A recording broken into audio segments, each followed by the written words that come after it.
안녕하세요, 여러분. 요즘도 의료계 소식이 간간히 들려오는데요. 특히 의사들의 집단행동과 의료 공백 문제는 우리 모두에게 큰 영향을 주고 있습니다. 오늘은 대한민국 의료 사태의 원인과 전공의들의 복귀 지원 대책, 그리고 국민들에게 미치는 영향과 해결책에 대해 자세히 이야기해 보겠습니다. 1. 대한민국 의료 사태의 원인. 현재 의료 사태의 주요 원인 중 하나는 의대 정원 확대입니다. 정부는 의사 수를 늘려야 한다는 입장이지만 의사들은 이에 반발하고 있습니다. 정부의 입장. 대한민국은 OECD 국가 중 인구 대비 의사 수가 적어 이를 늘려야 한다고 주장합니다. 특히 지방에서는 의료 인력이 부족해 의료 취약지 문제가 심각합니다. 의사들의 입장. 단순히 의사 수를 늘리는 것만으로는 문제가 해결되지 않으며 열악한 근무 환경과 낮은 의료 수가 등의 문제를 먼저 해결해야 한다고 말합니다. 충분한 교육과 인프라 없이 의사 수만 늘리면 의료의 질이 저하될 수 있다는 우려도 있습니다. 2. 전공의 수련의들의 집단 사직. 왜? 이번 의료 사태에서 큰 영향을 미친 것은 전공의들의 집단 사직입니다. 전공의들은 대학병원에서 실질적인 의료 행위를 담당하는 핵심 인력인데 이들의 사직으로 수술과 응급의료에 큰 차질이 발생하고 있습니다. 전공의들이 반발하는 이유. 정책 추진 과정의 문제. 정부가 의료계와 충분한 협의 없이 정책을 추진했다는 점이 문제로 지적됩니다. 근무 환경 개선 없이 의사 수만 증가.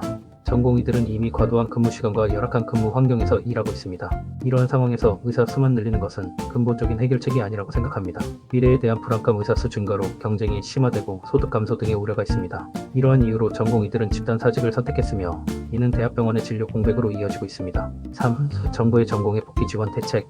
2025년 3월 7일 교육부는 전공의들이 이달 말까지 복귀할 경우 2026학년도 의대 모집 인원을 기존 수준인 3,058명으로 유지하겠다고 발표했습니다. 하지만 이 기한 내에 복귀하지 않는다면 정부는 2026학년도 모집 정원을 기존 계획대로 5,058명으로 늘릴 방침입니다. 단 입대, 임신, 육아, 질병 등 불가피한 사유가 있는 경우는 예외로 인정된다고 밝혔습니다. 또한 보건복지부는 전공의들의 복귀를 유도하고 의료 공백을 최소화하기 위해 다음과 같은 지원 대책을 마련했습니다.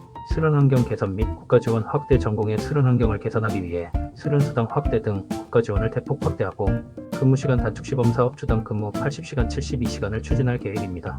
수련 환경 평가위원회 기능 및 독립성 강화. 전공의 수련 환경 평가 등을 담당하는 수련 환경 평가위원회의 기능과 역할, 독립성 강화 방안 등을 의료계와 협의해 나갈 예정입니다.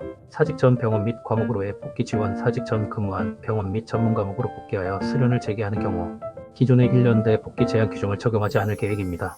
군 입영 이후에 추진. 국방부, 병무청과 협의하여 사직한 의무사관 후보생이 수련에 복귀하여 수련을 재개하면 수련을 마친 후 의무전교 등으로 임용할 수 있도록 최대한 조치할 예정입니다. 이러한 대책은 전공의들의 복귀를 촉진하고 의료 공백을 최소화하기 위한 노력의 일환입니다. 4.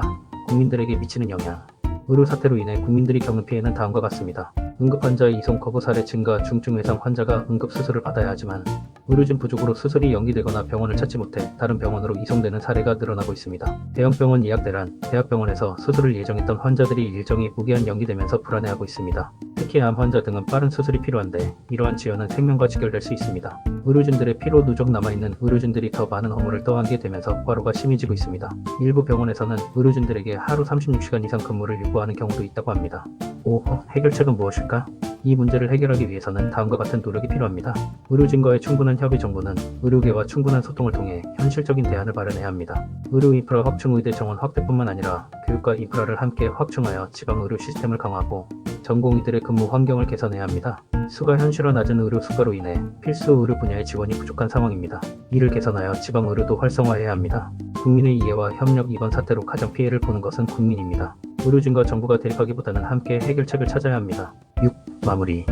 오늘은 대한민국 의료 사태에 대해 자세히 알아봤습니다. 단순히 의사들의 반발이 아닌 의료 시스템 전반에 구조적인 문제가 얽혀 있다는 것을 알 수 있습니다. 의료계와 정부, 그리고 국민 모두가 함께 고민하고 해결해 나가야 할 중요한 문제이기에 여러분도 이 사태를 관심 있게 지켜봐 주시길 바랍니다. 더 궁금한 점이 있으시면 댓글로 남겨주세요. 도움이 되셨다면 좋아요와 구독 부탁드립니다. 알람 설정까지 해주시면 앞으로도 유익한 콘텐츠 놓치지 않으실 거예요.